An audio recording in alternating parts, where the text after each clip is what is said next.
Já está no ar? Então seja bem-vindo ao Think Tank desta semana e começo o programa por pedir desculpa pelo atraso de meia hora. Ora, o Think Tank, como sabe, é um programa aqui do canal A Cor do Dinheiro, onde nós fazemos a análise semanal do ponto de vista económico e político. Como sabe também, semanalmente estão comigo o Joaquim Aguiar, que está aqui à minha esquerda, e o Jorge Marrão, que hoje está a fazer o programa à distância. Ora, antes de irmos ao programa de hoje e da respectiva agenda, deixe-me só clarificar um aspecto e fazer o disclosure habitual. A Cor do Dinheiro, como canal, tem uma parceria com a Prozis. E este programa ainda tem ajuda à produção do grupo Sendis Alidata. Agora sim, vamos ao menu. Como deve calcular, as eleições na Madeira não podem passar ao lado da análise neste programa. E depois, o segundo tópico do programa é uma eleição em que parece que perderam todos. Ora bem, eu vou começar pelo Joaquim Aguiar. Joaquim, o que é que achou das eleições na Madeira? Todas as eleições têm ensinamentos. E qual? Estas, em especial, têm uma indicação preciosa sobre o que é a fragmentação de um sistema partidário. Isto é, quando os grandes partidos são, de alguma maneira, atingidos pelo aparecimento de pequenos novos partidos, e tudo isso vai depois dificultar a formação de coligações. E aí temos que distinguir entre o que são as coligações numéricas e o que são as coligações políticas. O que é que isso quer dizer, Joaquim? A coligação numérica é aquilo que resulta da análise dos números eleitorais e pode sugerir configurações de maioria que são numericamente relevantes para o funcionamento de uma Assembleia, mas são politicamente inconsequentes e, portanto, aquilo que soma numa determinada circunstância de investidura de um governo, depois não tem tradução nas medidas de política que essa plataforma vai poder propor. Esta questão é mais importante nesta fase, justamente porque estamos a assistir a nível nacional de uma maioria absoluta de um só partido que não tem resultados satisfatórios do ponto de vista da eficácia governativa, nem mesmo do ponto de vista da disciplina dos diversos ministérios conduzidos pelo Primeiro-Ministro. Ora, quando há esse tipo de crise onde há maioria absoluta de um só partido, teremos de olhar para estas eleições regionais que envolvem vários partidos para se poder formar um governo, com particular cuidado, porque isto nos transmite indicações importantes sobre a atual situação política. E a mais importante dessas indicações é: não se trata de um problema de maioria, mas trata-se de um problema de estratégia e articulação das realidades políticas nacionais com as oportunidades políticas e económicas abertas pela União Europeia. Joaquim, dê-me aqui só um minuto, tivemos aqui um problema técnico, porque temos aqui espectadores a queixarem-se que perderam a imagem, perderam o direto. Eu quero só dizer a estas pessoas que saiam da página e voltem a entrar no programa, porque foi aquilo que eu fiz agora, e que está tudo bem. Ou seja, aconteceu apenas com alguns espectadores, a questão não é geral. Portanto, siga este conselho. Saia do programa, volta a entrar, que o programa continua em direto no Facebook. Joaquim.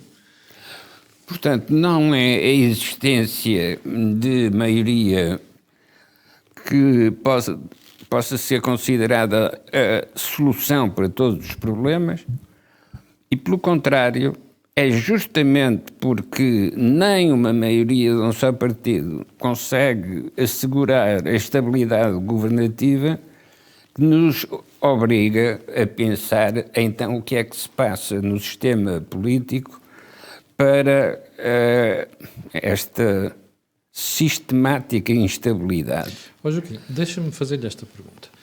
Nós já sabíamos que havia uma fragmentação do eleitorado. Já tínhamos tido essa prova aqui no continente em várias eleições. E depois tivemos outra nos próprios Açores, que não foi tão acentuado. Porquê é que esta eleição na Madeira está a provocar tanta comoção junto dos analistas e mesmo da classe política? Foi o efeito das sondagens. Ou seja, as sondagens davam... Maioria absoluta do PSD-CDS. E isso entrava numa nova história do sistema político português, que era, depois de uma maioria absoluta de um só partido, agora, na Madeira, iria aparecer uma maioria absoluta também de um partido. Não era a primeira vez na história política da Madeira, mas era a primeira vez em que a sintonia da maioria absoluta nacional tinha correspondência numa outra maioria absoluta a nível regional. Ora, foi essa sondagem que, no fundo, enganou os analistas e veio mostrar que a ilusão da maioria muitas vezes esconde uma incapacidade de estratégia política. O que é que se passa hoje na Madeira? É óbvio que houve um partido que ganhou. É verdade que se pode dizer todos perderam, no sentido em que o que ganhou não ganhou tudo aquilo que queria. Mas não há dúvida que há um partido que ganhou mais ou que perdeu menos do que os outros perderam. E, portanto, nesse tipo de situação, a formação de uma coligação pós-eleitoral não é apenas uma questão de oportunismo temporário. É uma questão de respeitar a essência da democracia, porque estes números não deixam dúvidas sobre quem ganhou e quem perdeu, ainda que ninguém tenha ganho aquilo que queria ganhar e que até declarou que se não ganhasse ia-se embora. Como agora se verifica, não ganhou, mas não se vai embora.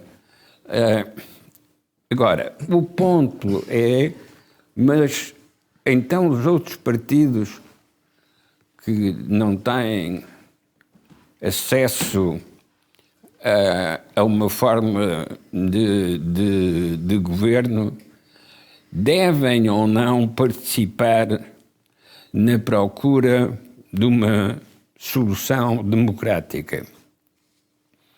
Como se vê em Espanha, este é um problema sério e preocupante, porque se houver clivagens fortes, como é o caso em Espanha, com a amnistia e os novos independentismos que perturbam a formação de um governo,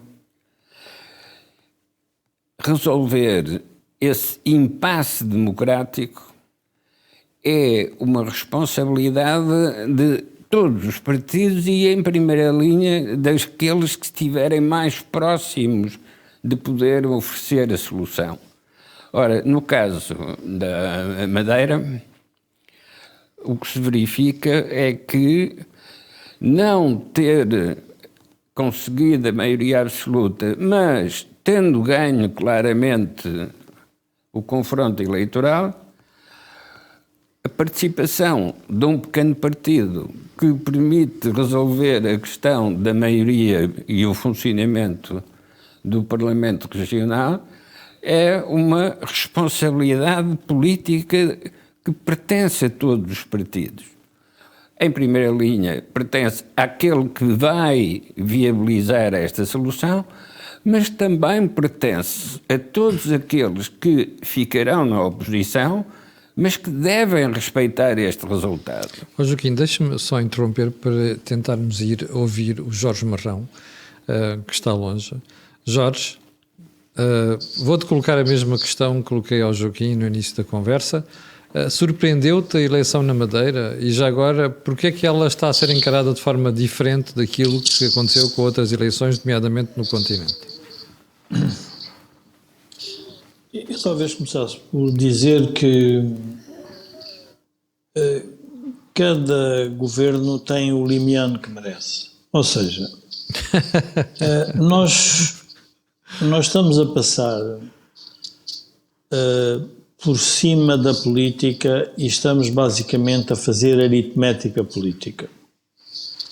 Ou seja, os candidatos a deputados e a potenciais presidentes do governo regional têm um discurso antes das eleições, têm um discurso durante as eleições e depois fazem outro discurso a seguir às eleições.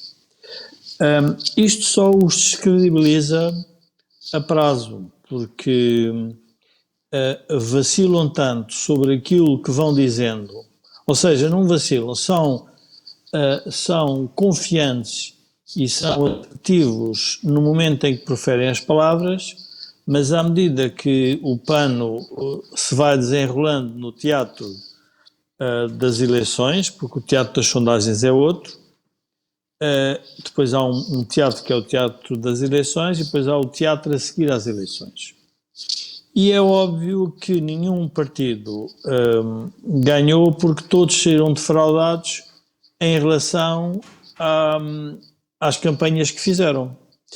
E, portanto, são eles próprios responsáveis, primeiro, pelo descrédito da política como política em democracia, que é respeitar a palavra do que foi dito, e depois, como estão todos obcecados com o poder, uns manterem, outros regressarem ao poder, fazem este tipo de aritmética política, que obviamente a prazo os vai condenar. Porquê que o comentariado nacional ficou preocupado com estes resultados?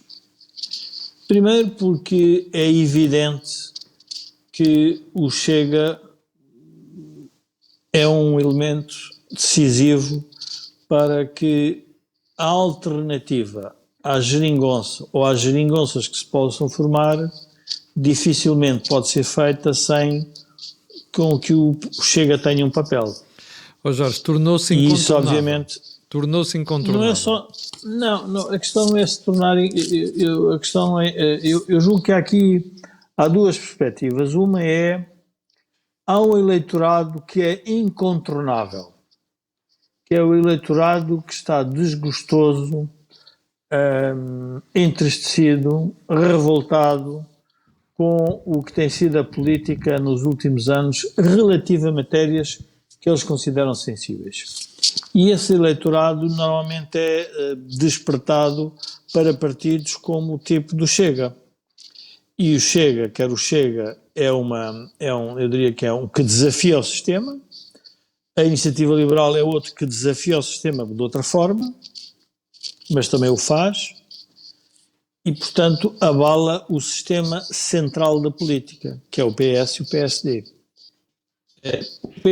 O PS engendrou e criou uma estratégia política muito inteligente que paralisa as movimentações à direita e a direita vai atrás do politicamente correto porque tem medo de enfrentar aquilo que é a realidade com que hoje esses partidos de direita vão ter que se debater, que é uma certa frustração com os acontecimentos dos últimos tempos e do que se está a passar no mundo, na Europa e em Portugal. E eu chamaria a atenção das pessoas para as duas últimas entrevistas que Alberto João Jardim dá. Porque estas duas últimas entrevistas revelam,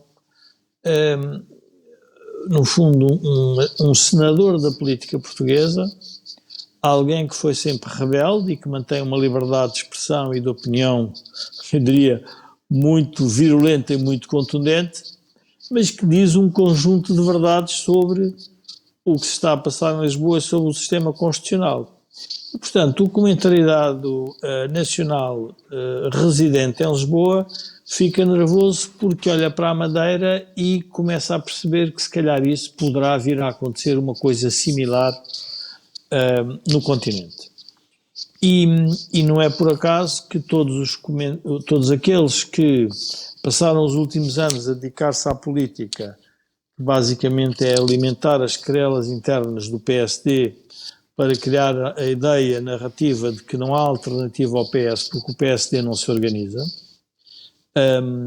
continuam a fazê-lo agora usando André Ventura, e cada vez que aparece Cavaco Silva ou Passos Coelho, aí ficam nervosos e chamam sempre à colação Cavaco Silva e Passos Coelho numa lógica sempre destrutiva, porque sabem que esses personagens têm uma penetração e um carisma dentro da população que os assusta. E, portanto, a estratégia nós percebemos. O que é realmente frustrante é que nós estamos a assistir a esta estratégia e a oposição PSD não consegue encontrar uma estratégia que, de alguma forma, dispa aquilo que o status quo está a fazer e, portanto, leva até que o PSD faça um acordo que, ao que parece, ou que poderia parecer, que é um acordo contra a natura, um acordo com um partido como o PAN. Jorge, deixa-me voltar, deixa-me voltar um bocado atrás para irmos por partes. Tu fizeste referência a duas entrevistas de Alberto João Jardim. E chamaste-o senador e chamaste a atenção para as verdades que ele diz ali. Estás-te a referir exatamente aqui?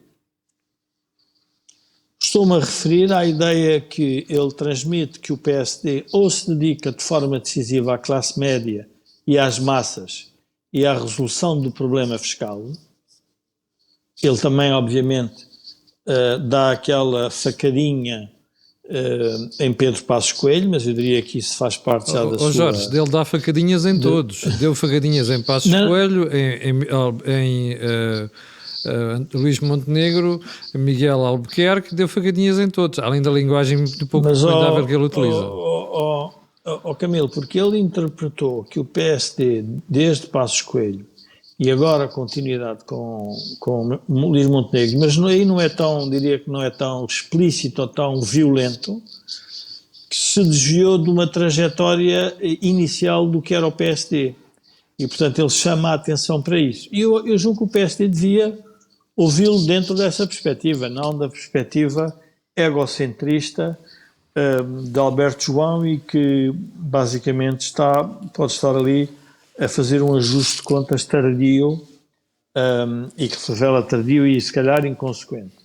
Mas, do ponto de vista político, é bom ouvir o que ele diz, porque é uma pessoa que ganha muitas eleições, tem uma experiência política significativa e, portanto, é importante ouvi-lo para perceber o que estava em cima da mesa. E quando refere e diz António Costa trata do Chega, porque ele é uma criação do Chega, aí julgo que ele está a cometer, está no fundo a dizer aquilo que é relevante, ou seja, o PSD começa por dizer que não vai haver governo nem na Madeira nem em Lisboa com o Chega. Ora, é o oposto do que ele diz. Quem está a tratar do Chega agora é o PSD e ele o que diz é não, quem tem que tratar do Chega é o PS. Ou seja, mas como é que tu viste como é que tu viste essa intervenção do Luís Montenegro? Primeiro, ele estava nervoso, claramente nervoso. Segundo, estava acossado. Terceiro, provavelmente estava frustrado com o que aconteceu. Mas o que é que leva Luís Montenegro pela primeira vez a dizer de forma tão explícita que não vai haver governo com o Chega, nem na Madeira, nem no continente? Camilo, o que se passou nas eleições da Madeira poderá no fundo a prazo, levar-nos a pensar que a credibilidade dos políticos antes das eleições é muito baixa, porque aquilo que eles dizem antes das eleições não é aquilo que fazem depois. E, portanto, muita gente vai interpretar, qualquer que seja as palavras que digam, é o caso de António Costa, relativamente à geringonça, e depois do que se veio a passar, é o caso agora de Miguel Albuquerque, e Luís Montenegro não teve a experiência de ser confrontado com uma maioria relativa em que quem lhe pode dar o apoio pode ser um queijo limiano, ou pode ser um animalista, ou pode ser o André Ventura. E, portanto, nós não sabemos o que é que Luís Montenegro vai fazer, porque a tradição política dos últimos tempos tem sido esta. E, portanto, no fundo é esta nova realidade com que nós, como cidadãos, estamos a debater. Mas eu gostava de voltar à questão do Luís Montenegro e do Chega. Eu julgo que ele comete um erro, porque ninguém vai, a não ser aqueles que querem perpetuar o PS no poder, elogiá-lo pelo facto de ele fazer tomar essa decisão antecipada relativamente ao Chega. Porquê? Porque o Chega é também um instrumento para que o PSD não chegue ao poder. E portanto, não é o PS... veja-se o que se passou em Espanha. Quando Feijóo faz o desafio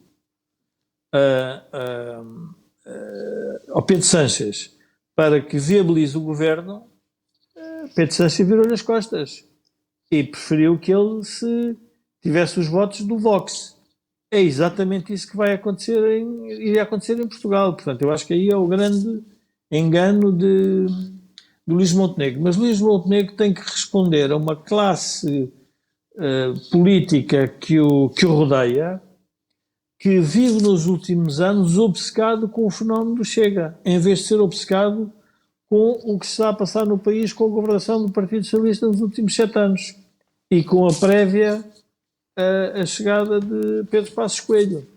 E, portanto, esse sentido, ou seja, esse desfoque da política e do longo prazo que a mim me aflige relativamente ao PSD.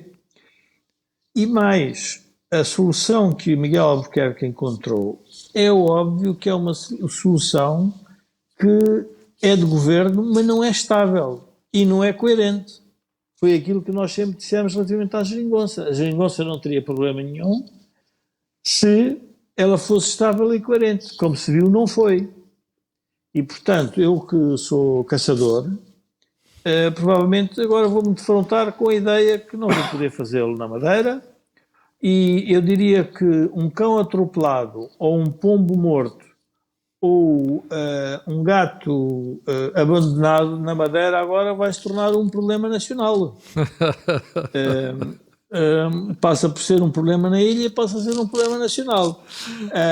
E eu tenho que ser jocoso em relação a isto, porque a coerência em política é decisiva. É decisiva porquê? Porque ela dá um sentido à história que os políticos querem fazer sobre o país. Não é para a chegada do poder. Ora, isto revela que o mais importante na política neste momento é chegar ao poder e manter o poder. Que é verdade que assim sempre foi. Mas o longo prazo não vive disso. O longo prazo vive disso de um projeto que se dê à sociedade. Já vou voltar a ti e deixa-me passar novamente ao Joaquim. Joaquim, isto foi um espetáculo deprimente da direita no dia das eleições. Aliás, já vinha de antes. Primeiro fomos confrontados com, das duas uma, eu tenho maioria num governo. Depois, no dia das eleições, já havia outra solução. E depois, vemos a direita toda ela esfrangalhada. Percebeu-se ali tensões mesmo pessoais entre Miguel Albuquerque e o PSD e o pessoal da Iniciativa Liberal. Depois percebeu-se que havia tensões entre o CDS e a Iniciativa Liberal, o que leva Miguel Albuquerque a ir buscar esta solução com o PAN. A direita não se recomenda. Nós estamos confrontados, mais uma vez, na política portuguesa, com a diferença entre a política aritmética e a política programática. Do ponto de vista aritmético, há sempre várias soluções possíveis, mas elas vão-se eliminando. Quando o Alberto João Jardim, numa entrevista, faz a acusação de que o Luís Montenegro é um caloiro, colocou-se ele próprio na posição de ser um veterano. Sim. Os veteranos são aqueles que andam na faculdade imensos anos, mas nunca aprendem o suficiente para passar. Ora, o veterano que fala ignora a questão de fundo do sistema partidário português, que são os interesses de partidos que, quando estão próximos programaticamente, não estão numericamente.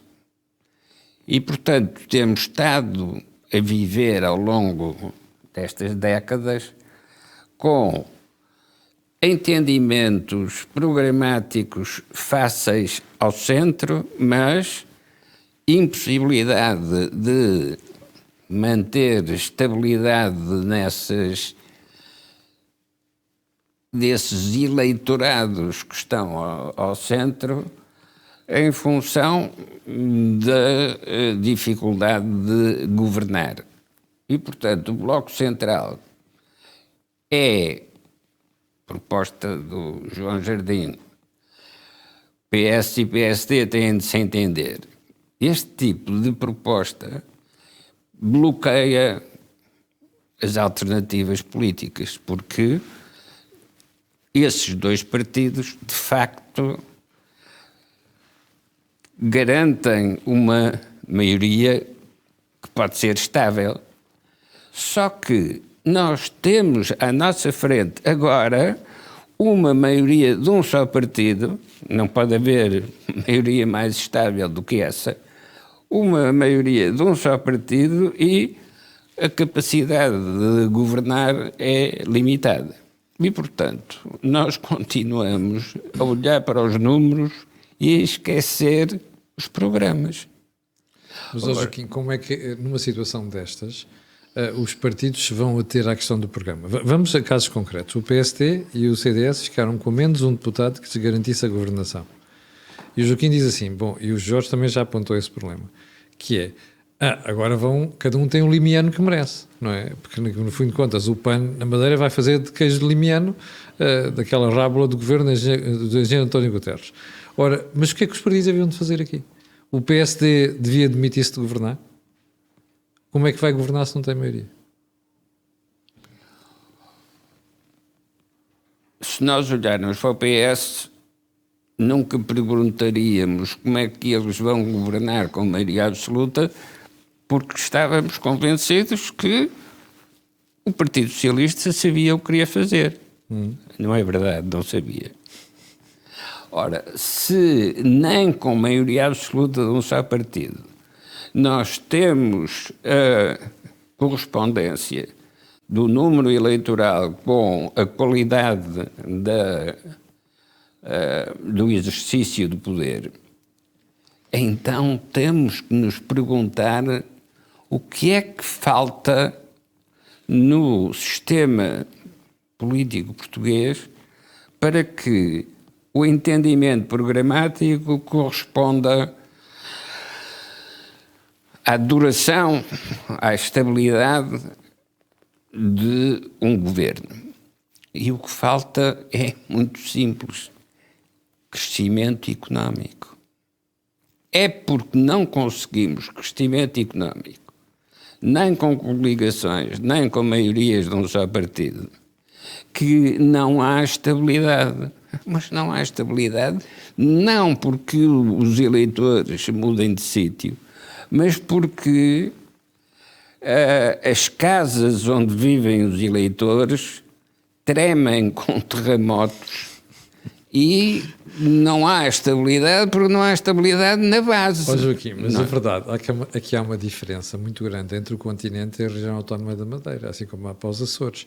Repare, o crescimento económico não tem faltado na Madeira. Emprego não tem faltado na Madeira. O Sistema Nacional de Saúde funciona melhor na Madeira do que no continente. O sistema de educação funciona melhor na Madeira do que no continente. Nós não temos greves na Madeira. Não há falta de tempo, as pessoas recuperaram o tempo perdido das suas carreiras na Madeira.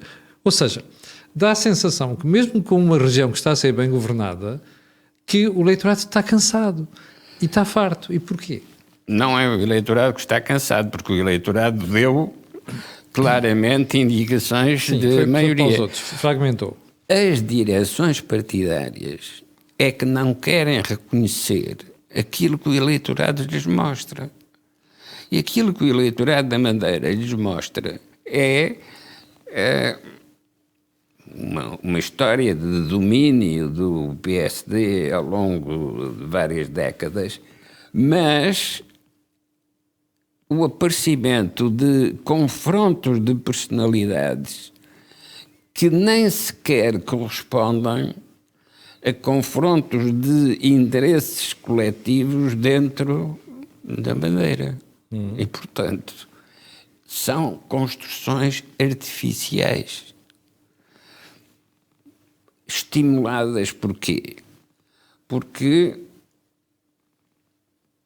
as funções distributivas, quando não existe uma direção política afirmativa, as distribuições são sempre insatisfatórias.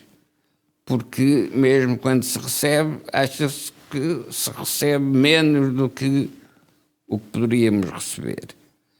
No caso da Madeira, a campanha para as eleições foi muito pobre. Não apareceram nem elefantes brancos, nem elefantes pretos. Quer dizer, não apareceu nenhum elefante. Mas houve uma campanha inteligente, foi a do Chega. Que começou mais cedo e que depois teve o epílogo com a moção de censura ao governo. O problema do Chega é o elefante que vai às costas do veterinário e quando o guarda do Jardim Zoológico diz: não, você leva aí um elefante. E o veterinário diz: não tinha visto. E enxota o elefante. Não. O elefante da Madeira, que também se pode chamar João Jardim, é o veterano que não aceita os caloiros. Pois.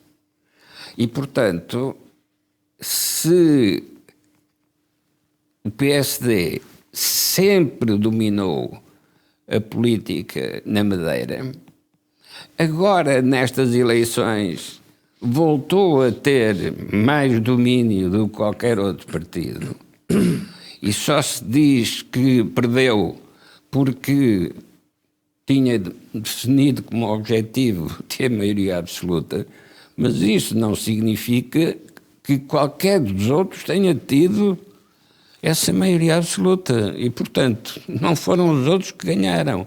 E por isso é que se pode dizer, e bem, perderam todos, mas ficaram todos onde estavam.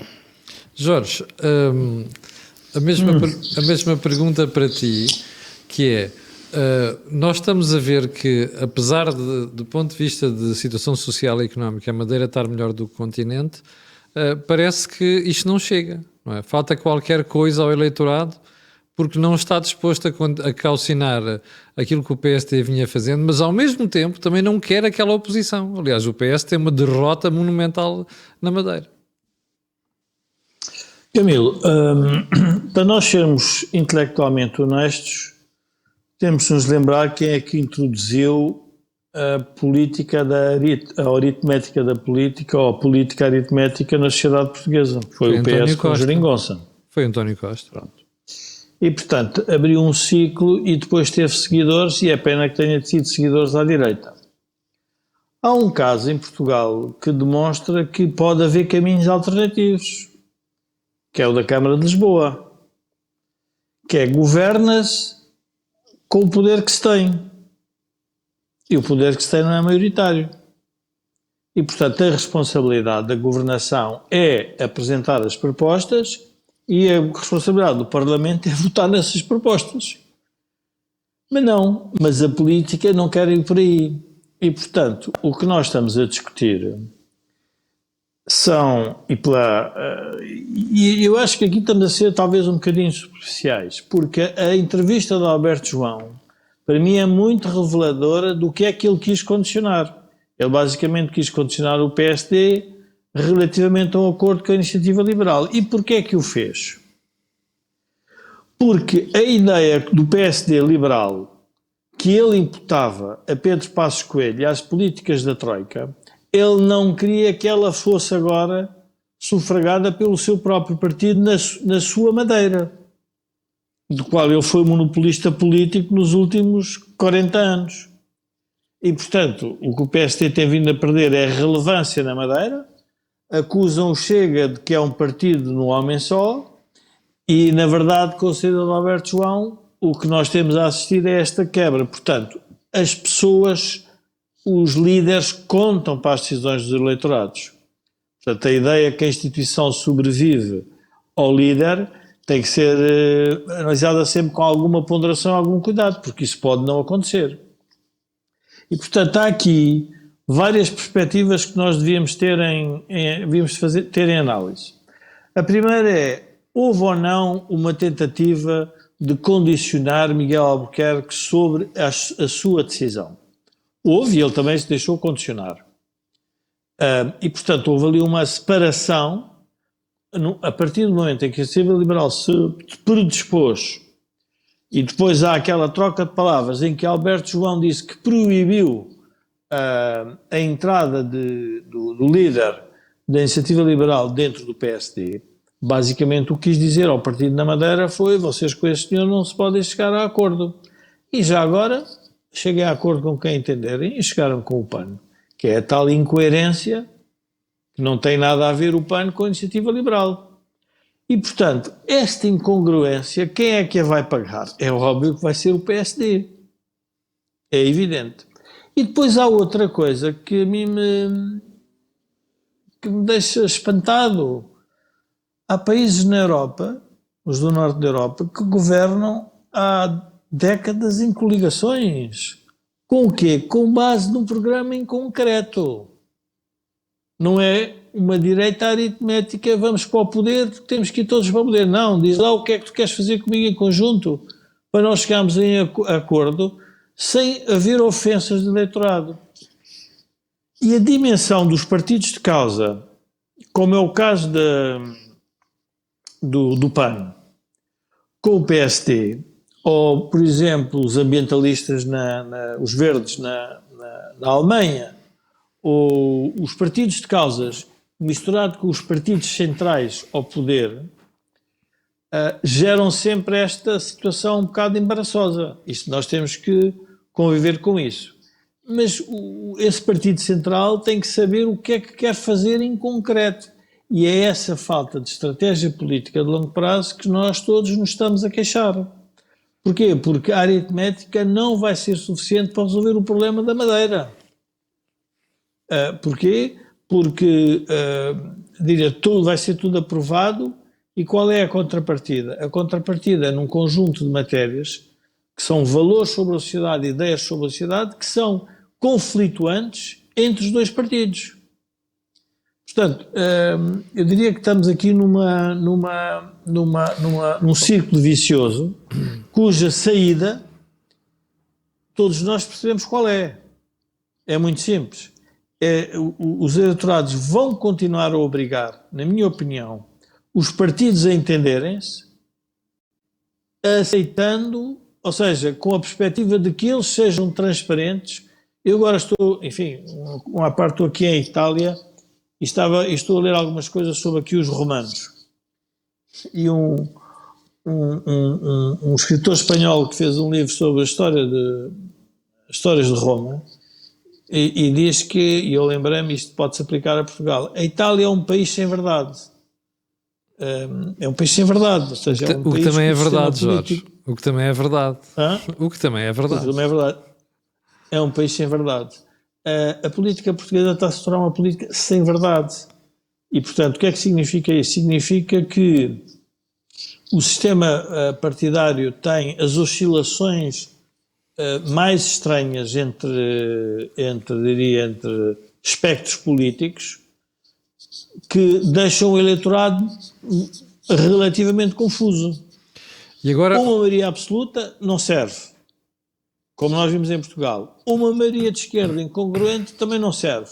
A direita, propositadamente, está a ser dividida com o fenómeno Chega. E, portanto, é uma estratégia com muito sucesso que António Costa introduziu com a chegada do Chega. E a direita deixa-se arrastar nisso. Portanto, não tem capacidade de pensar estrategicamente o país, porque cada um, quer o Iniciativa Liberal, quer o Chega, sendo os partidos que desafiam o status quo da direita e do sistema, também não querem dar de barato uma ligação ao PSD, querem fixar eleitorados. Portanto, nós vamos ter que ter calma, que era aquilo que eu dizia no programa anterior, até porque a história tem um ritmo diferente da abertura dos telejornais e das semanadas e dos soundbites. Portanto, a história é mais lenta e, portanto, vamos ter que ver com essa lentidão. mas agora vamos lá tentar pegar neste susto, porque passaram os comentadores, porque agora toda a gente começou a ficar preocupada depois das eleições na Madeira. Vamos tentar passar isto para o continente. De que forma é que isto está a passar na Madeira pode ter impacto em futuras eleições em Portugal? Basta ver a reação de susto do Luís Montenegro. Do ponto de vista estratégico, independentemente do que Luís Montenegro queira fazer com o Chega, na minha opinião, a última coisa que ele teria que fazer era falar sobre o Chega.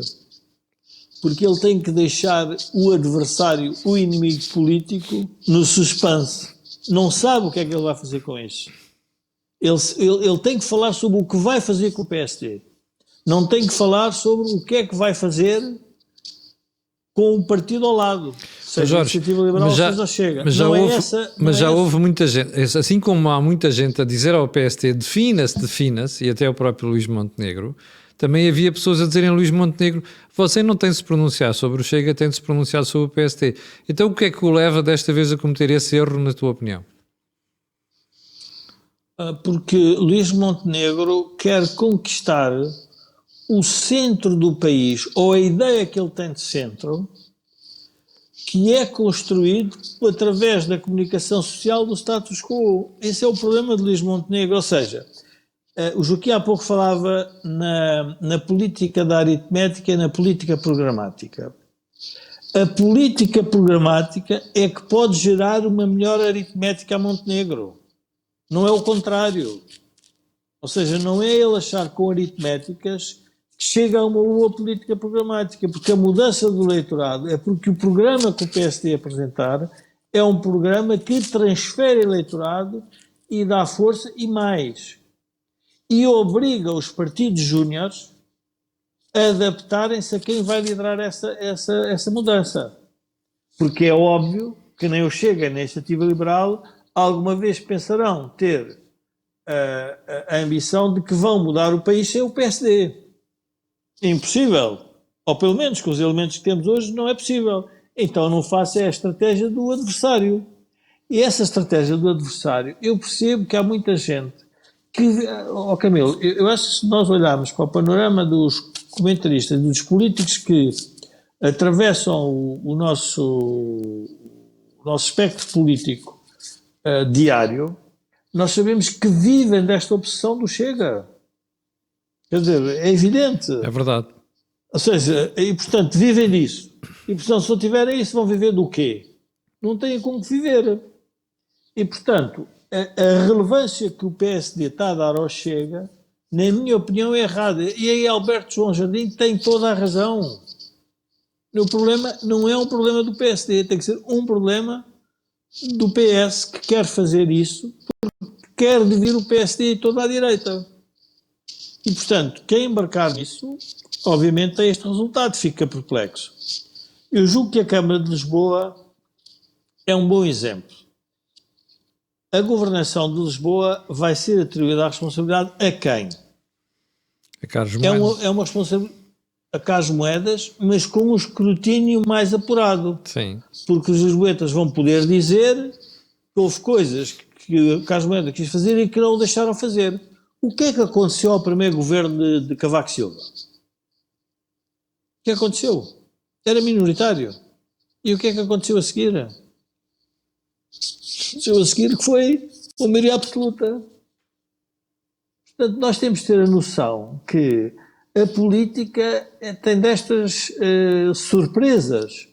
Ou seja, tem que se viver o poder como ele se apresenta, não é criar artificialmente poderes. Porque a ideia que Miguel Albuquerque tem agora mais poder é que é o oposto àquilo que se passou. O poder dele estava na maioria que ele conquistou. Ele agora vai perder poder porque se aliou ou deixou-se seduzir ou envelhecer ou quis instrumentalizar um partido para achar que vai ter o poder para fazer isso. Mas é óbvio que vai alienar algum eleitorado. Então era preferível... Parece evidente. Era preferível a ter governado sozinho ou então... Claro, até o derrubarem. Não quis. Feijó está a querer fazer isso em Espanha. Uhum. Eu vou-me apresentar até me fazerem cair o governo. E aí, nessa altura, o eleitorado vai dizer assim, espera lá aí, mas então neste momento, se isto é assim, se calhar eu vou ter que pensar duas vezes. Dado que eles não se entendem. Não. Querem fazer aritmética, não querem fazer programa, não querem fazer ideias programáticas, não funciona. Joaquim, e, portanto, eu acho que aí voltando a esta dicotomia de programa e maioria aritmética, Joaquim, Miguel Albuquerque devia governar em minoria, mantendo a sua opção programática, sem fazer estas cedências a partidos que não têm nada a ver com o programa do PSD? Oh, Camilo, vamos voltar a olhar para a questão do Chega, que bloqueia os estrategas do PSD.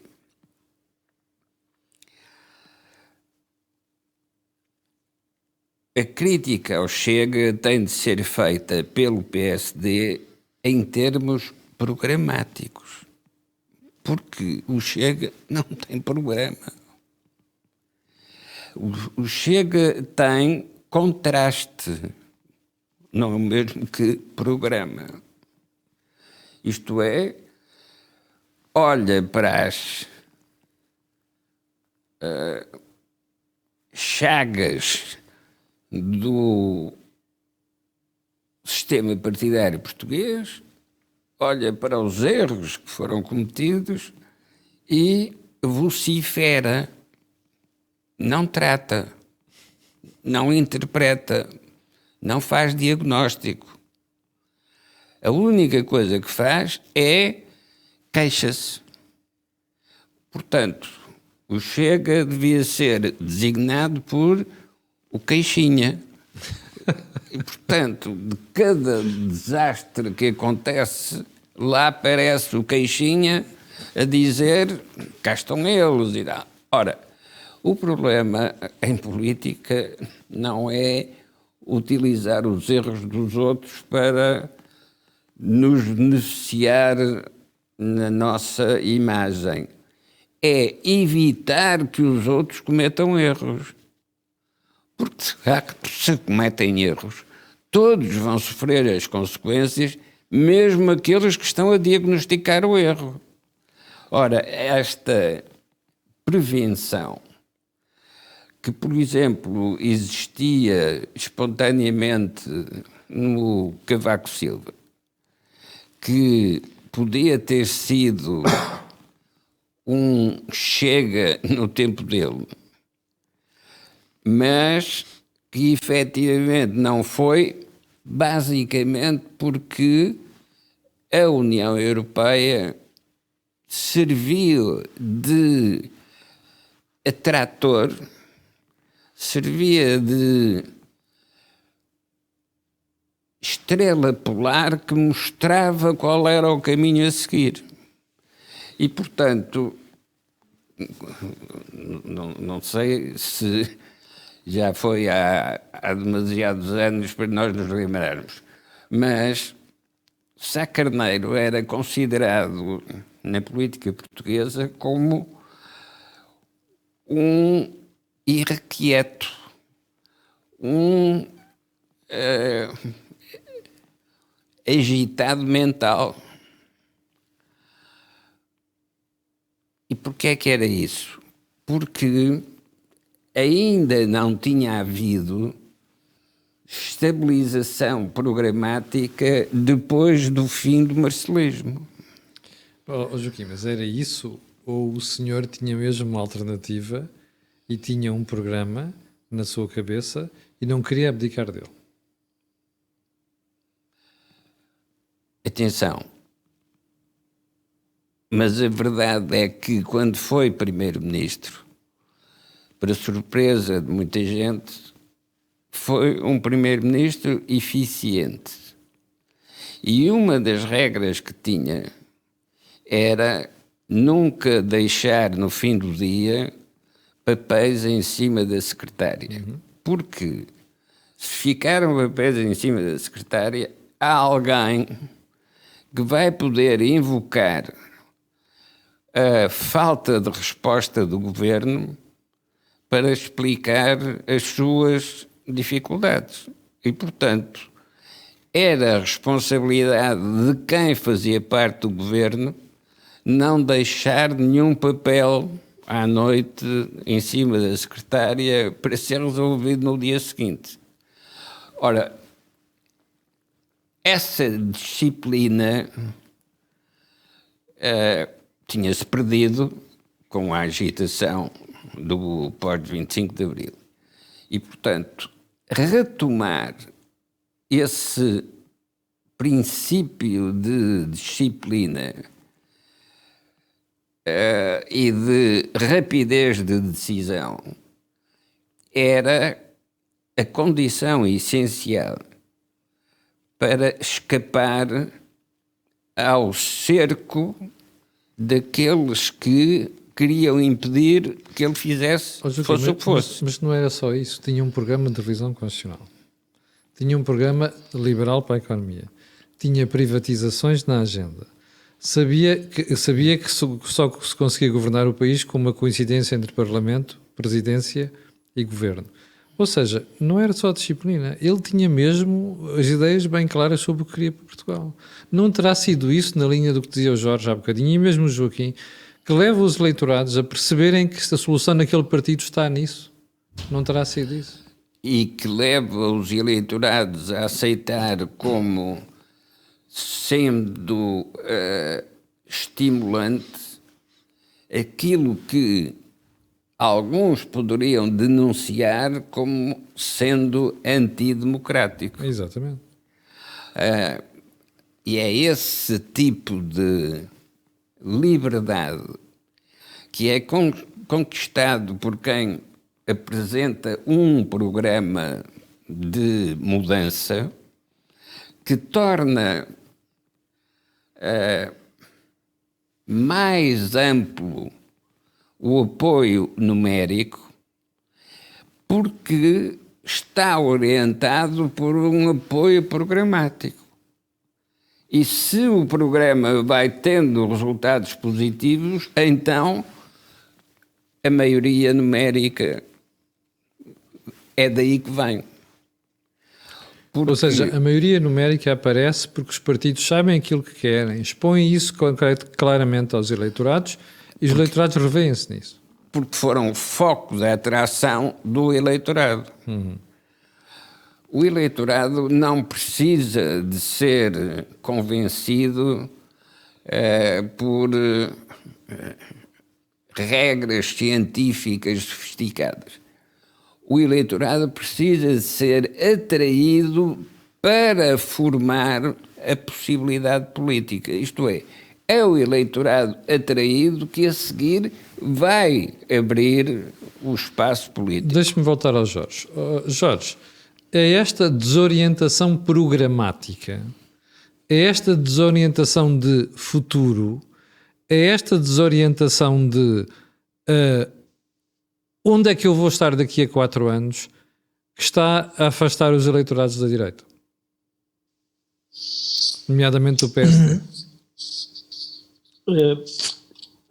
O assunto talvez seja um pouco mais complexo do que só e apenas a questão programática.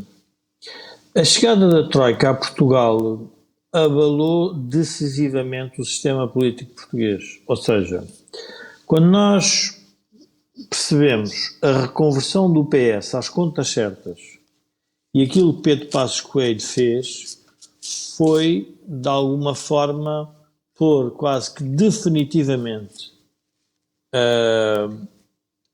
e afastada da política a ideia que nós poderíamos viver sem contas públicas equilibradas. E isso teve consequências nos dois partidos. Ou seja, no PS ainda há uma luta daqueles esquerdistas, aqueles jovens turcos, que ainda acham que conseguem fazer tudo com a despesa pública e de vez em quando inventam umas nacionalizações, em que pomos lá 3.200 milhões de euros e depois a seguir somos obrigados a privatizar e a tributar mais os portugueses para levar isso por diante. Mas, na verdade, é que as contas vão ter que continuar a ser certas. Dentro do PSD existiam ainda os keynesianos e os sociais-democratas, eu diria, retrógrados, porque achavam que Pedro Passos Coelho tinha ido longe demais quando o que ele tinha feito tinha pôr as contas públicas, as contas de governança em ordem. E o PSD não tem programa claro porque ainda está nessa luta. A entrada de Rui Rio revela isso, a mudança, a forma como Rui Rio foi desafiado, a forma como Rui Rio não chegou a acordo com o CDS nas eleições que se seguiram, a forma como Pedro Passos Coelho abandonou e silenciou-se também revela que ficou distante do partido, o partido ficou distante dele em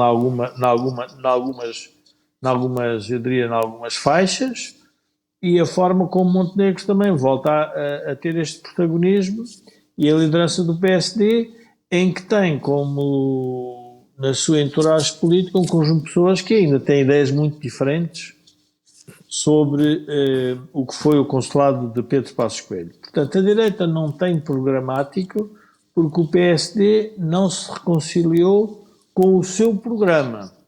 E é por isso que eu digo que a entrevista de Alberto Jorge Ali é muito importante, porque ele fala nas massas e na classe média. Ele diz, dediquem-se a isso. Pensem o que é que essas pessoas estão preocupadas. E, portanto, é por aí que devem ir.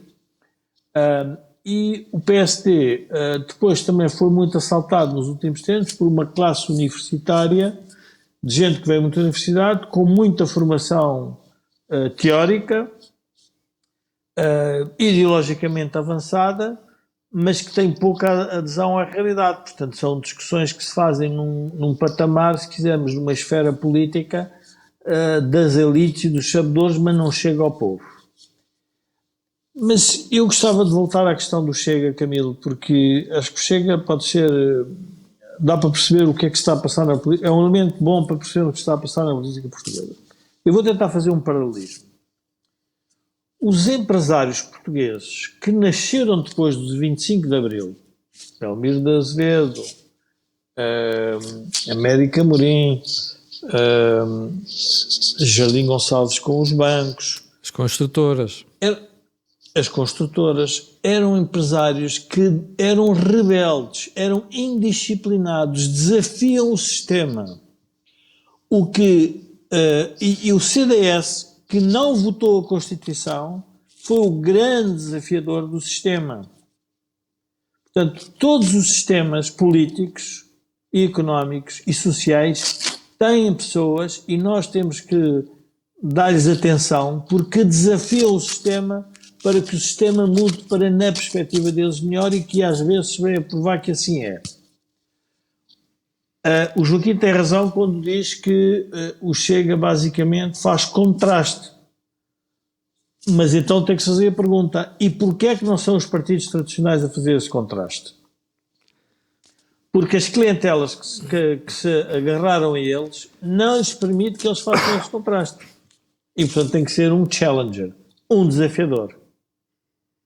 E isso é uma coisa que nós temos que perceber que o Chega está a fazer na política portuguesa. A forma como está a fazer desagrada a muita gente. Porquê? Porque parece que não é consequente.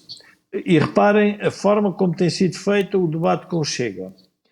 É um debate de regras constitucionais, vão atrás da vida pessoal e privada de André Ventura, dizem que é um partido de um homem só, mas a pergunta que poderia ser mais interessante, mas onde é que o Chega quer chegar do ponto de vista programático?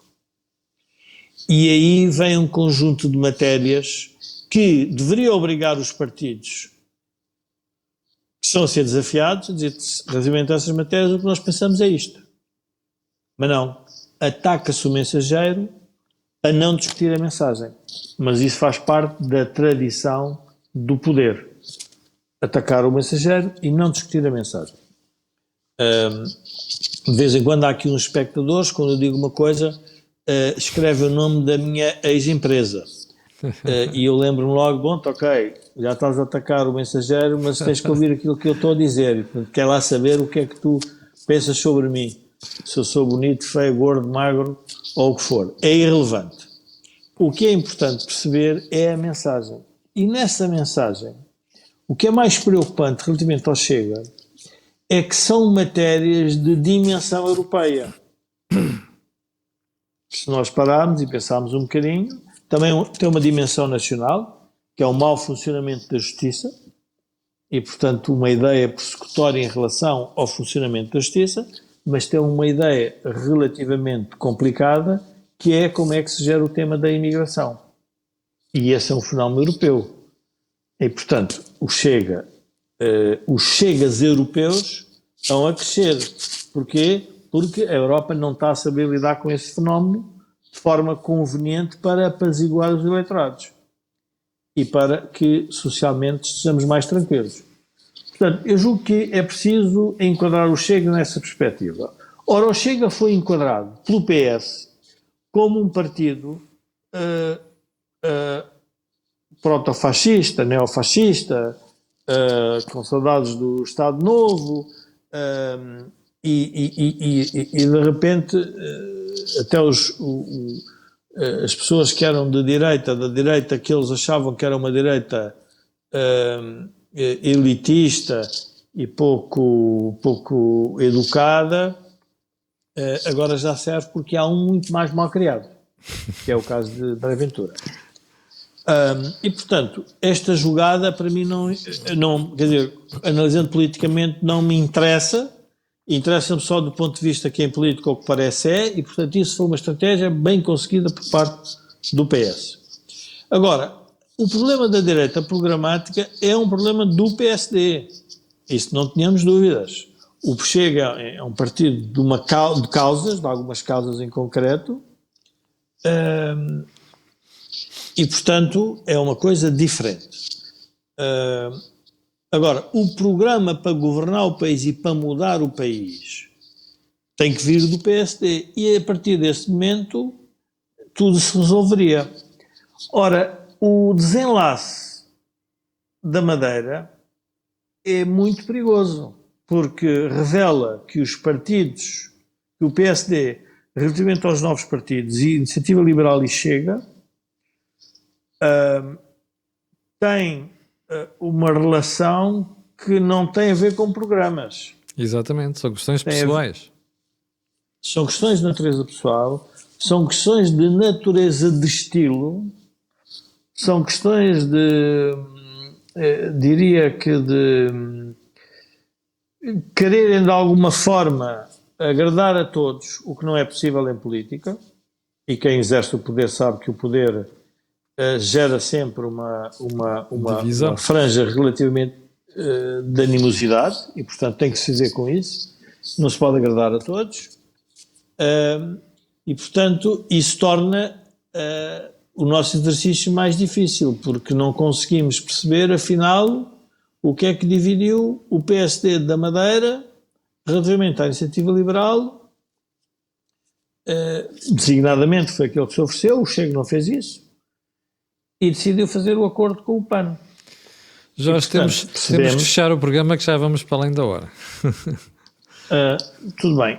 Só, então, para fechar, eu julgo que estas eleições foram boas para nós pensarmos o que é que pode vir a acontecer, mas parece-me evidente, depois do falhanço da maioria absoluta do PS, que o mais relevante nas próximas eleições é que o PSD seja o partido mais votado. E que com esses votos decida governar o país com as condições que o eleitorado lhe deu.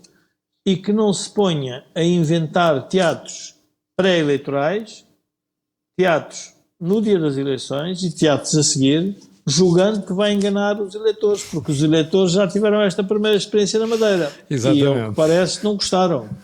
Exatamente. E portanto eu julgo que é melhor irem ao notário. Arrepiar caminho. Eu diria que, Camilo, eu gostava às vezes que os políticos usassem aquilo que nos obrigam a fazer-nos a nós como cidadãos, que é quando eu quero cumprir a minha palavra com a tua, obrigam-nos a ir a um notário.